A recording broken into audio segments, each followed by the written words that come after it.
want to talk a little bit about what I call the language of labor. So not too long ago, I did a little experiment in class, and I held some poses. There's one in particular called screaming toe. So basically the women are sitting with their knees together, feet together, and they're tucking their toes under, and they're sitting back on the heels. So it's a really wonderful toe and foot stretch. But from the name of it, you can tell, screaming toe, it does have a lot of intensity. You know, the feet are really opening. So I asked the women after we did it, what were the words they were saying to themselves during this pose? And a lot of them said, you know, I just kept saying, ow, and wow, this hurts, and when will this be over? And I said, great, thank you for sharing that. So let's talk a little bit about the words that we're saying to ourselves. So think about labor. And if you keep repeating to yourself, wow, this hurts, this is horrible, when's this going to be over? Likely it's going to continue to be intense, and your mind is just going to continue to roll and you're going to think this is just a horrible experience. So I asked the students for the second time that we did that pose, and the whole class was based on poses that were safely intense.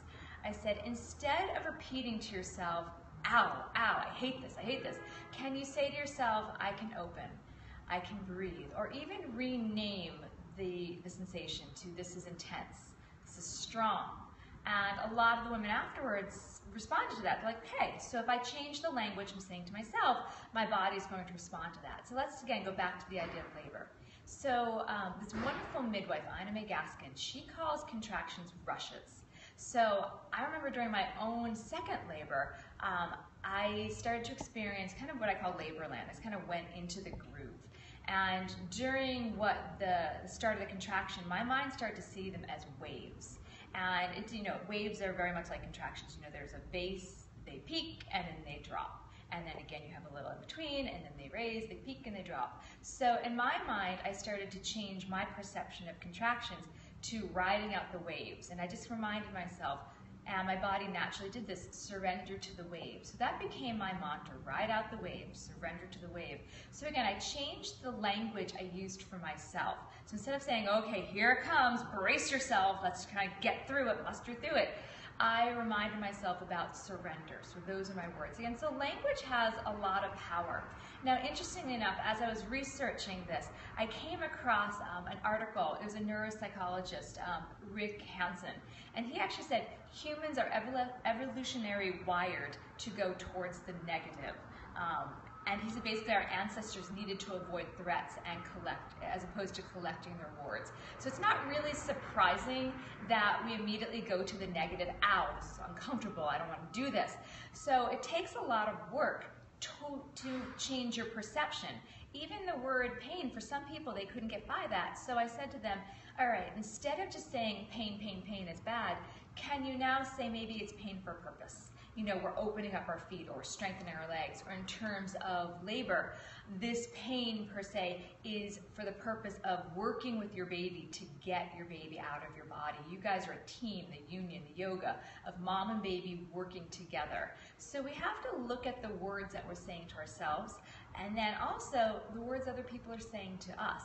So I remember years ago, one of my doula clients, one of the things that we had talked about ahead of time were images that made her feel empowered and strong and ready to get into this experience and work with her baby and open up and birth. And so she came up that she really liked the idea of a lioness, you know, the big roar, which is great because if she was going to make sound, roar, open throat, open vagina. So that was kind of one of her key words if she was getting stressed, as well as she brought images. So here we were, well into her labor, and she was doing beautifully, and her care provider came in to do a vaginal exam, which will be a whole nother Periscope about my thoughts about routine vaginal exams.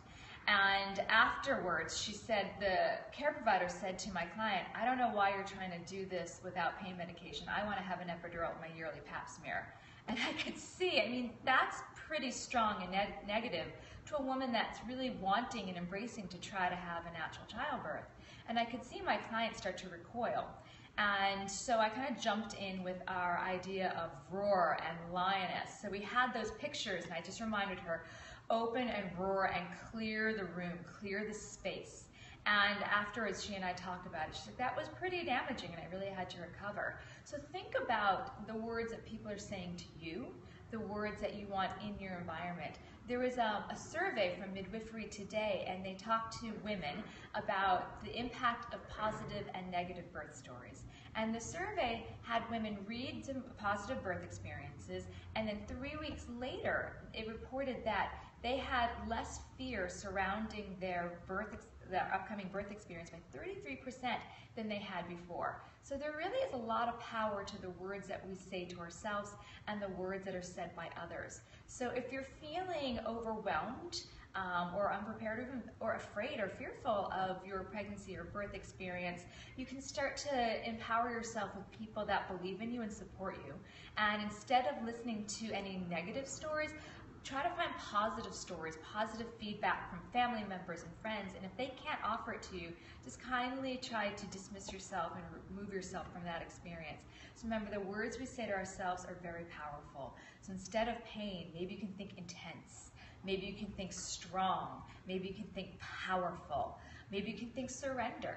And when you start to have people perhaps saying to you something that's going to upset you, just say thank you and walk away. So I hope this helps, and I hope you have a wonderful birth coming up, and happy birthing and namaste.